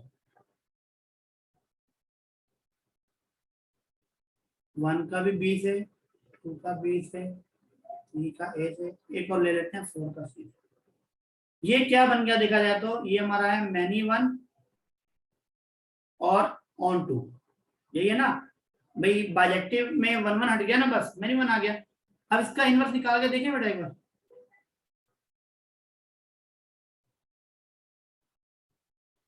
A B C 1 2 3 4, 3 की इमेज 1 है तो ए की 3, 2 की भी बी है तो बी की भी 2, 3 की ए है तो ए की भी 3 हो गई। तो 4 की सी है, हाँ जी, बी की 1 और 2 है ना, तो बी का 1 भी आएगा। ठीक है, अब बताओ क्या ये फंक्शन है? हमारी फंक्शन की डेफिनेशन जोड़ी नहीं है, क्योंकि No, sir. बी की 2 हैं, F B, F inverse B की 2 वैल्यू हैं, एक तो 1 है और एफ इनवर्स बी की वैल्यू 1 भी है। जब 2 की 1 और 2 है, जब बी पे 2 वैल्यू आ जाएं तो नॉट ए फंक्शन, तो ये हमारा फंक्शन ही नहीं है। F inverse not a function. इसका मतलब हर फंक्शन का इनवर्स जरूरी नहीं डिफाइन होता है, उसी फंक्शन का इनवर्स डिफाइन होता है जो आपका क्या हो? बाइजेक्टिव हो। मतलब कि जो 1 1 ऑन टू होगा उसी का इनवर्स निकाल सकते हो, बाकी किसी का इनवर्स नहीं निकाल सकते, इसीलिए बाइजेक्टिव पढ़ा जाता है। यही इनवर्स फंक्शन की मेन प्रॉपर्टी है कि विच फंक्शन इनवर्टिबल, जो फंक्शन 1 1 ऑन टू होगा उसी का इनवर्स निकाल सकते हैं, जो फंक्शन 1 1 ऑन टू नहीं होगा उसका इनवर्स फाइंड आउट नहीं कर सकते। क्लियर है बात ये सबको? Yes, sir. Yes sir. Sir एक मिनट ये लिखना है सर। हाँ नोट कर लो आराम से।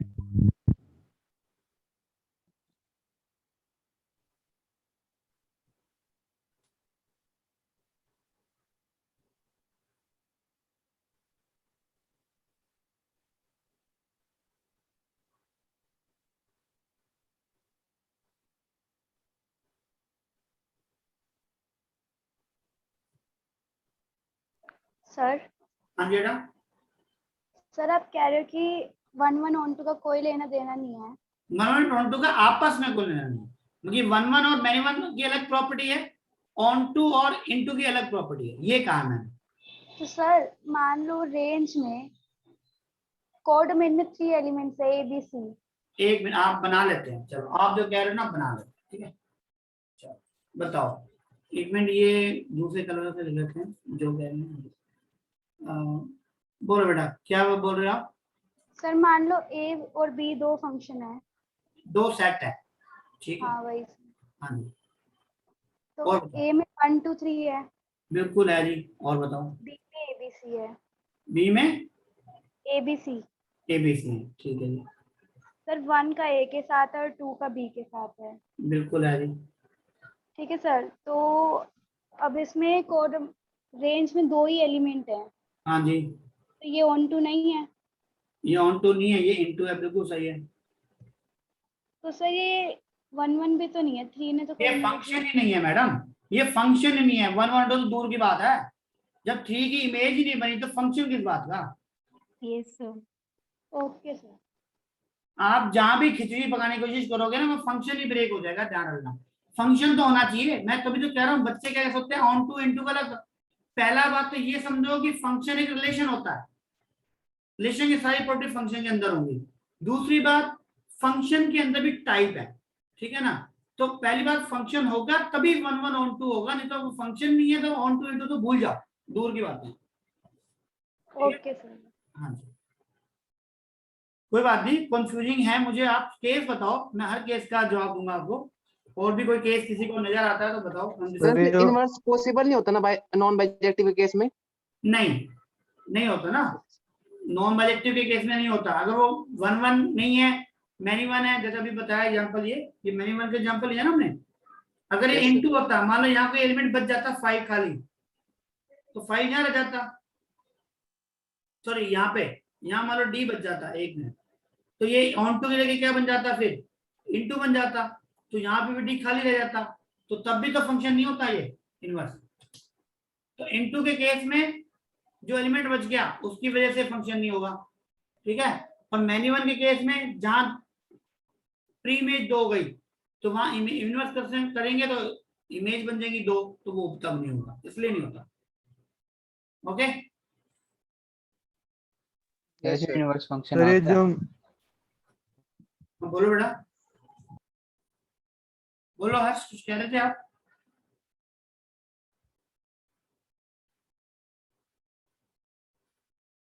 चलो फिर कोई कुछ नहीं कह रहा था, आगे चलते हैं। सर इसमें इनवर्स फंक्शन आता है? बिल्कुल है, थोड़ा सा टॉपिक है, ज्यादा नहीं है, लेकिन मेरे को पूरी बात बतानी पड़ेगी ना, इसलिए मैं पूरी डिटेल दे रहा हूँ आपको। ज्यादा क्वेश्चन टफ नहीं आता। सर हाँ जी, बस एक लास्ट छोटा सा टॉपिक को करा दूं मैं। सर ये जो मैनी वन हाँ जी बोलो, क्या आवाज नहीं आ रही है।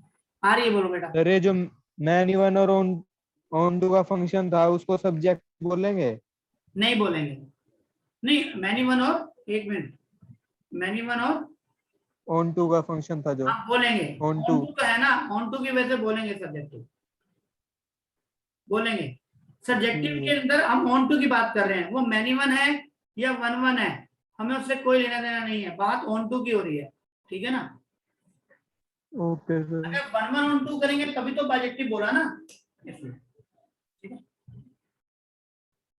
ये ध्यान रखना, मैं बता देता हूँ दोबारा से, एक बार और किसी कंफ्यूजन हो तो। अगर वन वन अगर है तो वो चाहे ऑन टू हो चाहे वो इन टू हो, वो आपका इंजेक्टिव तो होगा ही होगा, क्योंकि तो इंजेक्टिव की प्रॉपर्टी वन वन का होना। वो ये नहीं कह रहा कि ऑन टू है या इन टू है, उससे कोई मतलब नहीं है। यहाँ पे अगर फंक्शन ऑन टू है तो सब्जेक्टिव होगा, चाहे फंक्शन मैनी वन है चाहे वो मैनी वन वन है, वो सब्जेक्टिव होगा। लेकिन जो फंक्शन आपका वन वन और ऑन टू दोनों होंगे वो आपके क्या होंगे, बाइजेक्टिव। ये वन वन ऑन टू यहाँ आ गया तो बाइजेक्टिव, ठीक है। अब हम एक चीज पढ़ रहे हैं, कंपोजिशन, लास्ट है ये हमारा। इसके बाद इसका क्वेश्चंस करेंगे और उसके बाद कोई थ्योरेटिकल पार्ट नहीं बचेगा आपका मेरे हिसाब से, ठीक है। कोई आ गया तो फिर बता देंगे। इसमें अब हम बात करेंगे कि वो कहता है कि एक और बी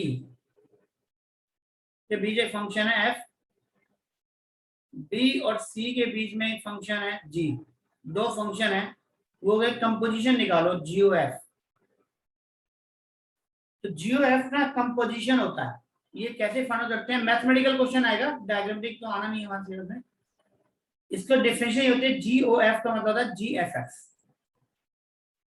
बस ये डेफिनेशन है। करेंगे कैसे, एग्जाम में क्वेश्चन देगा, वो कहेगा कि if f x is equal to x square and g x equal to sine x, find the value of g o F.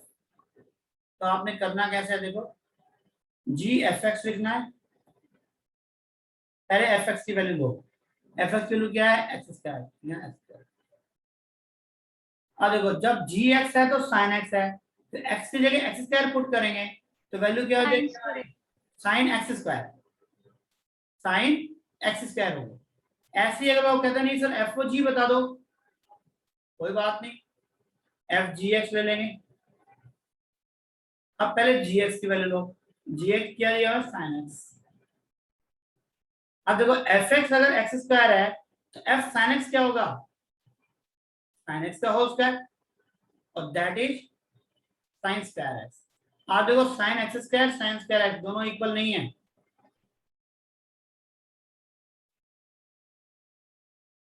दोनों इक्वल नहीं है।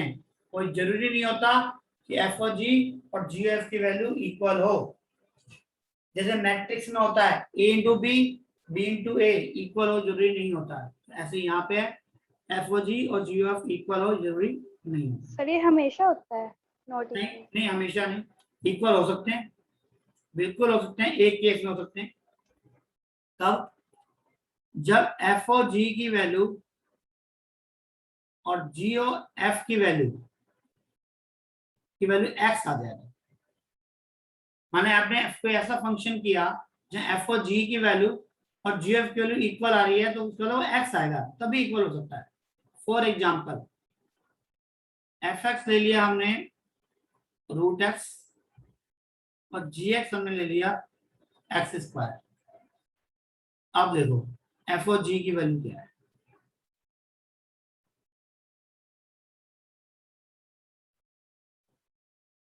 जी एक्स स्क्वायर, आगे सोल्व करूंगा तो रूट एक्स स्क्वायर आ जाएगा, तो वैल्यू कितनी आ गई एक्स। एक्स। अब जी ओ एफ एक्स निकालो,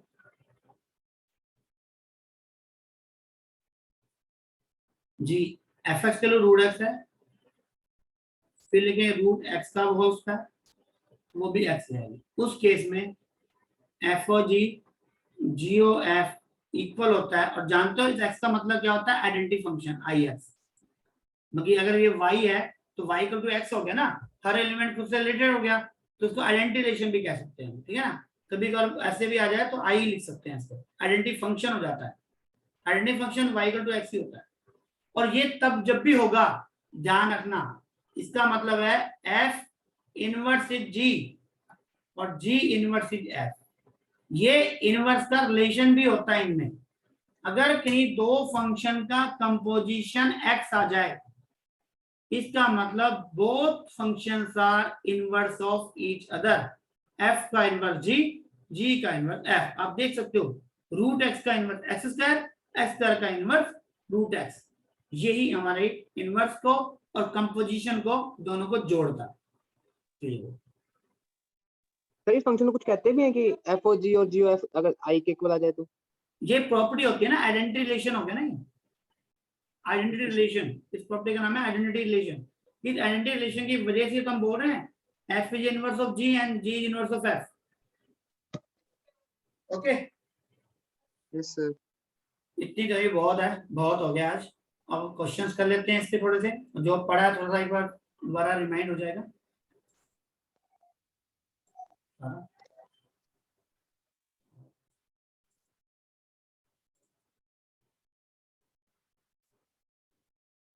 देखते हैं 7B एक्सरसाइज देखते हैं।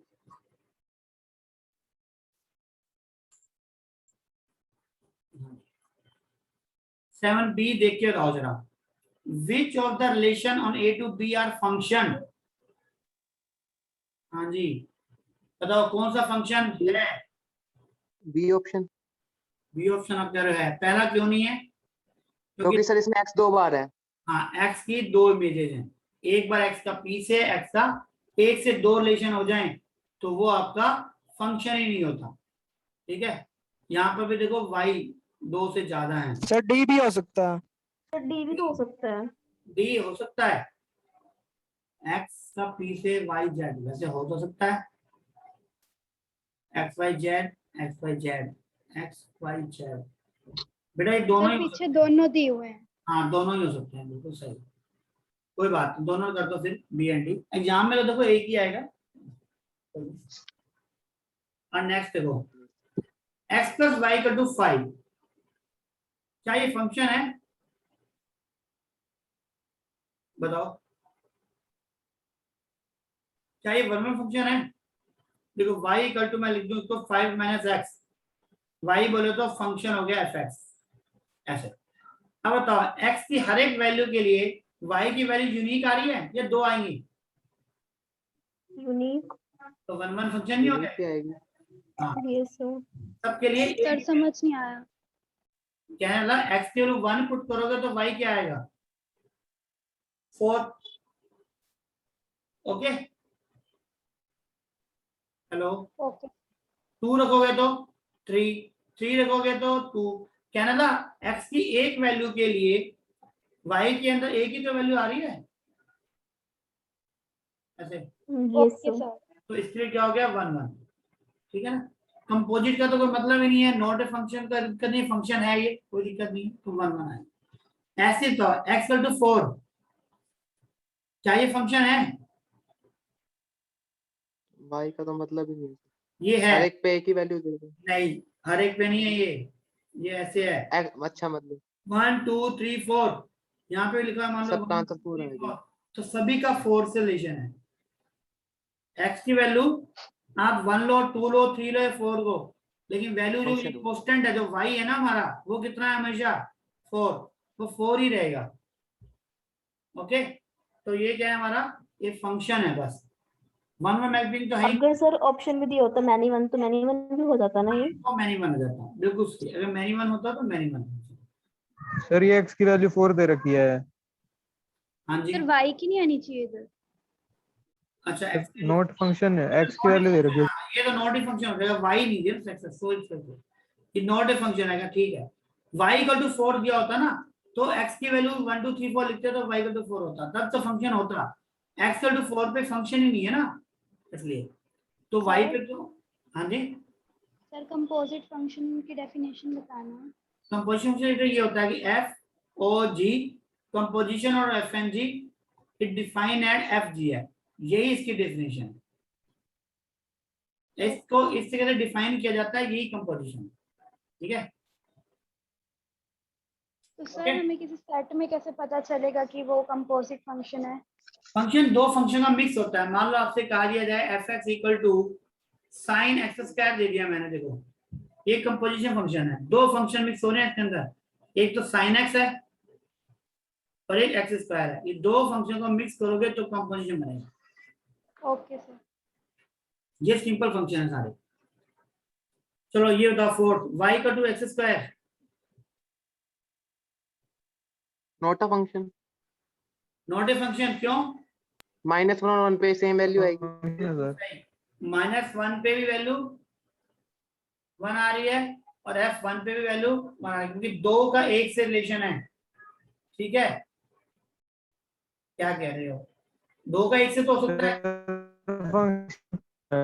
हाँ जी, फंक्शन है या नहीं, ये फंक्शन है तो ये फंक्शन तो है, क्योंकि दो का एक से तो हो सकता है, है। एक का दो नहीं हो सकता ना, एक वैल्यू लिखने पर दो वैल्यू नहीं आनी चाहिए।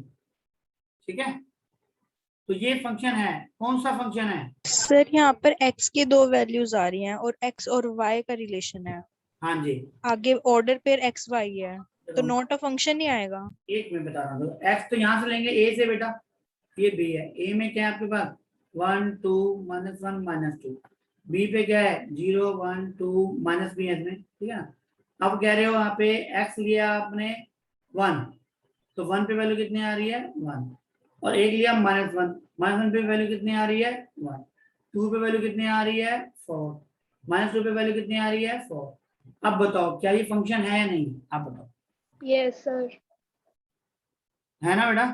सर इसमें y b को डिनोट कर रहा है और x स्क्वायर a को। नहीं, x कोई कर रहा है, y कोई कर रहा है, x पहले लिखा हुआ है, y बाद में लिखा हुआ है, ये लिखा उल्टा हुआ है, वही कोई मैटर अलग है, क्योंकि y x स्क्वायर का मतलब जो होता है बेटा वो होता है function of x equal to x square, ऐसे fx ही तो y होता है।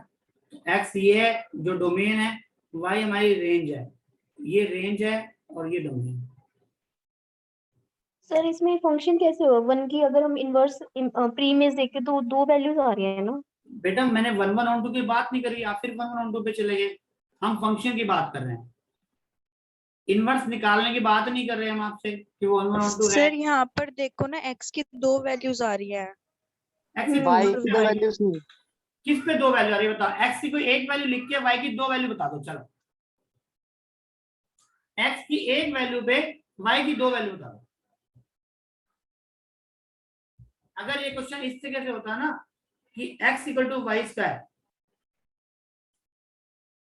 ठीक है, अगर क्या होता है x equal to y square, तब आप कह सकते थे कि x वैल्यू 4 आ रही है, कब आ रही है जब y की वैल्यू क्या लिखते हैं -2,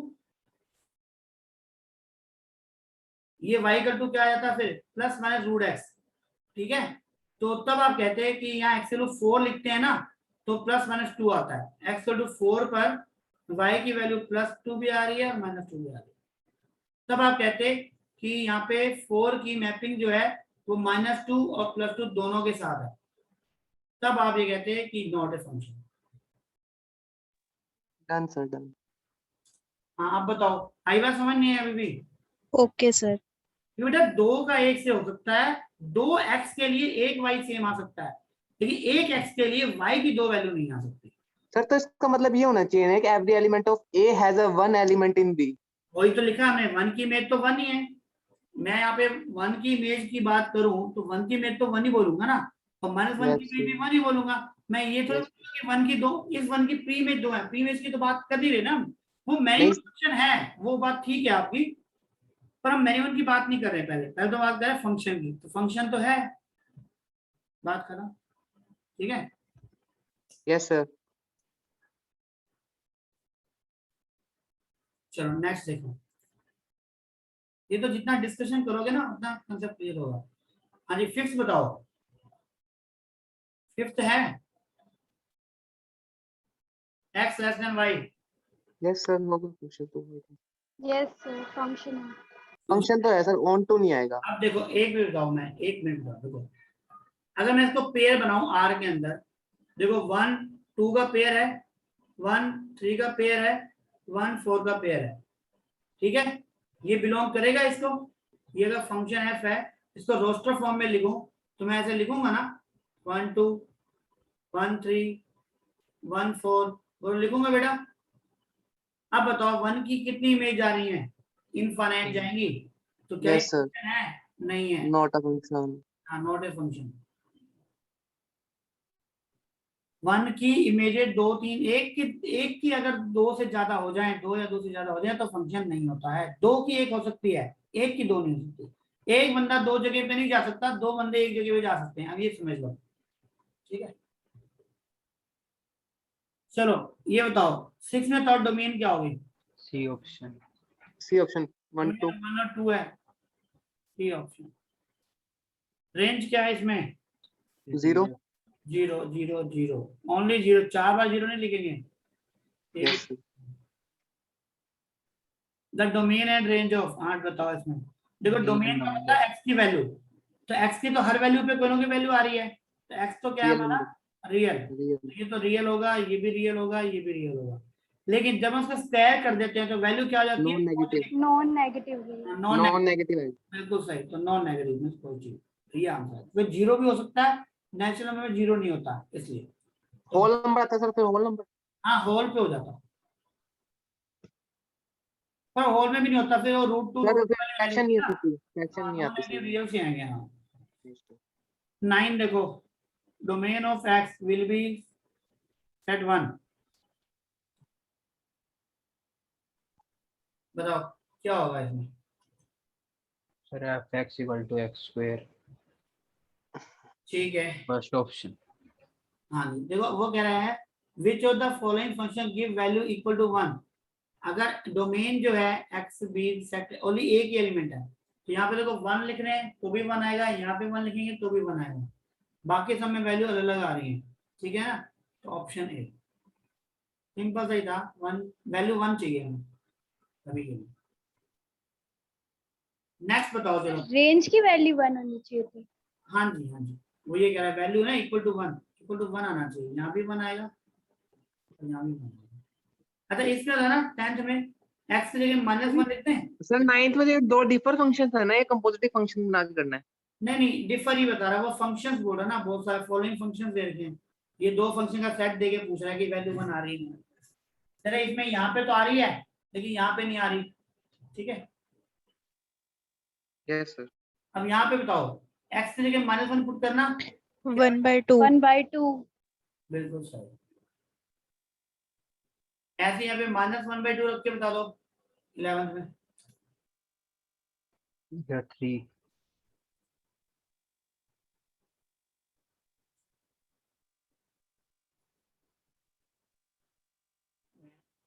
इलेवन था ना, हाँ जी क्या वैल्यू आ रही है 11th में? एक मिनट सर। सर 3 आ रही है। हाँ वैल्यू लिख लो बस यहाँ पे, -1/2 -1 अपॉन -1/2 तो -3/2 -1/2 -2 कैंसिल 3 आ गया। 3 आंसर आ गया सर। अच्छा इन दोनों का कंपोजिशन बताओ, f और g का कंपोजिशन पूछ रहा है, देखो कैसे करेंगे। 12 देखो f और g एक मिनट सर। मतलब f g x, तो ध्यान से समझ लेना, एक ही क्वेश्चन सारा कुछ समझ रहेगा। जी एच की वैल्यू लिखो पहले, तो क्या है x -1/x है। देखो अब एफ एक्स ही है, सोचो एक बार सोचो, यहाँ y होता तो यहाँ y लिखते हैं ना, तो y की वैल्यू अगर ये है तो y की जगह ये वैल्यू पुट कर देंगे, तो क्या वैल्यू आएगी? 1/1 माइनस, अब सोल्व करते हैं सर x है। हाँ जी, ये जो नीचे x है ये कट गया, ये ऊपर रिवर्स होगा x/1 ये क्वेश्चन। वैसे अगर ये x आ गया इसका मतलब पता क्या हुआ, f is inverse of g and g is inverse of f, ठीक है। आगे फर्दर मैं बोल रहा हूँ f इनवर्स की वैल्यू g हो जाएगी और g इनवर्स की वैल्यू f हो जाएगी। अगर आगे किसी क्वेश्चन में पूछे तो आप इस रिजल्ट की हेल्प से आंसर दे सकते हो, ठीक है। ऐसे सेम यहाँ पे देखो, ये इसी क्वेश्चन में जी एफ पूछा है तो वो भी एक्स ही आएगा, जब एफ और जी एक्स आ जाए ना तो जी एफ भी मोस्टली एक्स ही आता है। आप करके देख लो वैसे, ठीक है। 13 ऐसे ही करना है। 14 देखो, 14 बताओ कोई है 14 खिलाड़ी?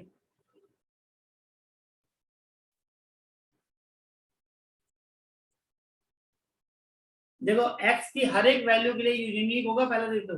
1 आएगा। 1 आएगा सर, ओनली 1 आएगा।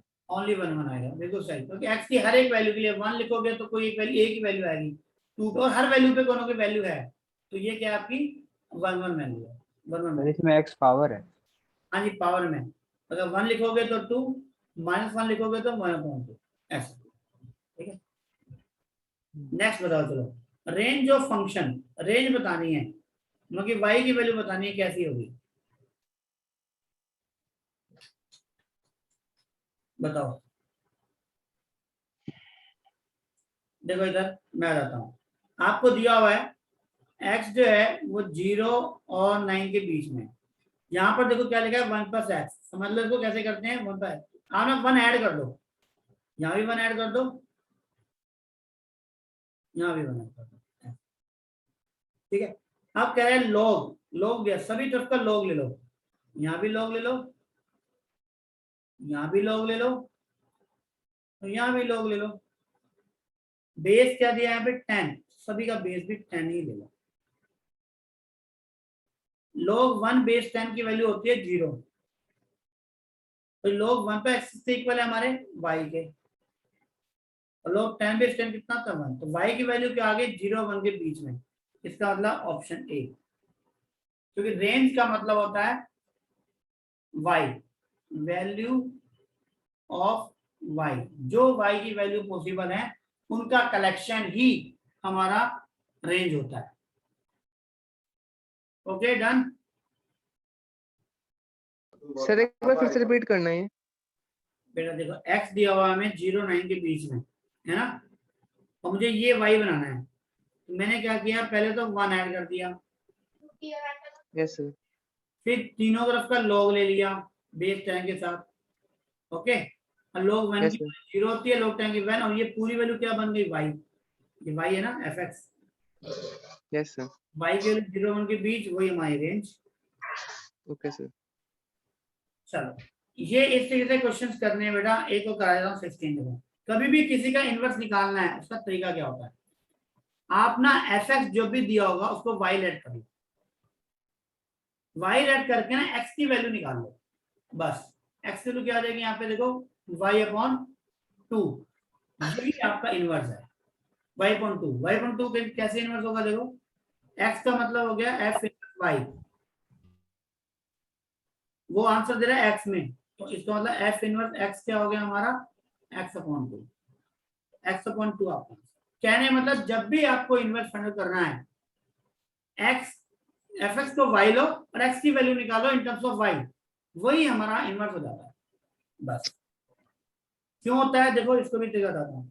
जब आपने fx y लेट करते हो ना बेटा, तो x हो जाता है f इनवर्स y, इसलिए तो जैसे ही मैंने y को 2x लिया तो x की वैल्यू ये है कि तो x क्या बन गया मेरा f इनवर्स y, अब यहाँ भी y है यहाँ भी y है, x बदलूंगा तो यहाँ भी x हो जाएगा, तो आंसर x में दिया जाता है, इसलिए x/2।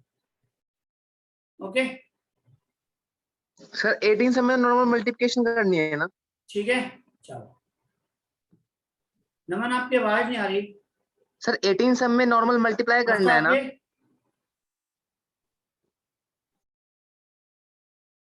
निशिता ओके